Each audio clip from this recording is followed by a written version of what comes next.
Shabbat Shalom. This week's Parsha of Vayeshev focuses on the narrative saga of Joseph, the new leader of the Jewish people. And everyone is very familiar with the story of his descent into Egypt after being sold to a traveling caravan of Ishmaelites. And Joseph finds himself in the house of Potiphar, one of the most important men in all of Egypt. And then Potiphar's wife tries to seduce the handsome and virile Joseph. Joseph resists. She tears his coat off, accuses Joseph of trying to rape her, shows the coat to her husband. Joseph ends up in jail. In the 2nd century, a Roman matron came to Rabbi Yossi and said, "Come on, do you really believe this story?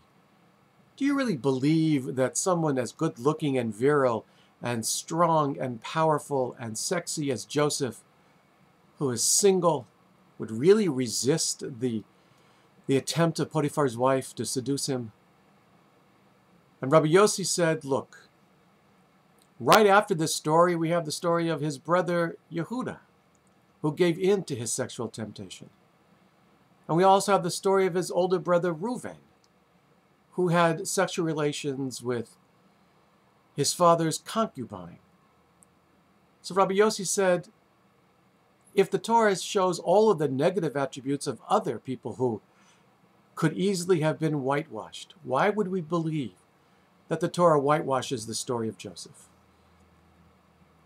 And in fact, the Midrash states that it was a great struggle for Joseph to resist the lures of Potiphar's wife.